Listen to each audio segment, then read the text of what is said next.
வணக்கம் நண்பர்களே. நோம்பு வச்சுட்டு காலேஜ் போகிறதுக்கு தக்காளி டவுஸ் எல்லாம் கிழியுது. என்ன பண்ணுறது, போய் தானே ஆகணும். அது மட்டும் இல்லை நண்பர்களே, நம்ம காலேஜில் கல்ச்சுரல்ஸ் நடக்க போகுது, அவார்ட் ஃபங்க்ஷன் நடக்க போகுது.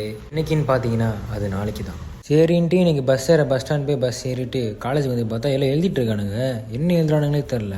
கேட்டால் அசைன்மெண்ட்டான். சரி நீங்கள் முதல்ல எழுதி முடிங்க அப்படின்னு சொல்லிட்டு நானும் நம்ம பசங்களும் தண்ணி குடிக்க போயிட்டோம். தண்ணி குடிச்சிட்டு கிளாஸுக்கு வந்தால் மேம் யாரும் வரலையா. கிட்ட நாளைக்கு கல்ச்சுரல்ஸ்னால எல்லாம் அதை வேலையில் ஈடுபட்டு கொண்டு இருக்கிறார்கள். நம்ம மச்சான் வர பயங்கரமாக போஸ்ட் கொடுத்து உட்காந்துக்கிறான். நானும் கொஞ்ச நேரம் அசைன்மெண்ட் எழுதினேன், அதுக்கப்புறம் எடுத்து வச்சிட்டேன். அதுக்கப்புறம் எல்லோரும் ஃபோனை பார்க்க ஆரம்பிச்சிட்டானுங்க.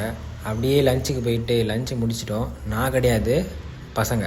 சரி இன்றைக்கி கிளாஸ் எதுவும் இல்லைன்னு சொல்லிட்டு காலேஜ் விட்டு கிளம்பலான்னு ஒரு ஐடியா பண்ணிட்டோம். பாரதியார் தாத்தவர் நம்ம பிரச்சனையாக இருக்காரு. வெற்றிகரமாக காலேஜ் விட்டு கிளம்பியாச்சு. அதுக்கப்புறம் நோம்பையும் திறந்துட்டேன்.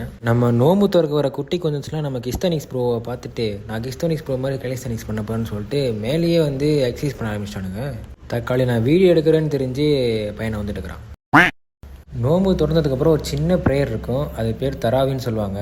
அந்த ப்ரேயரை பண்ணி முடிக்கிறதுக்காக நம்ம நண்பர் ஒருத்தர் இருந்தார், அவர் கூட போயிட்டேன். அந்த ப்ரேயரை எங்கே பண்ண போனேன்னு பார்த்தீங்கன்னா நம்ம தாம்பரம் மார்க்கெட் பள்ளிவாசலில் தான். பள்ளிவாசலுக்குள்ளே என்ட்ரானதும் நம்ம மூஞ்சி கை கால்லாம் கழுவணும். கழுவுனதுக்கு அப்புறம் தான் நம்ம தொழுகைக்கே போகணும். உள்ளே போனால் அங்கே ஃபஸ்ட்டே ஸ்டார்ட் ஆகிட்டுக்குது ப்ரேயரு. நான் தான் கொஞ்சம் லேட் பண்ணிட்டேன் போல.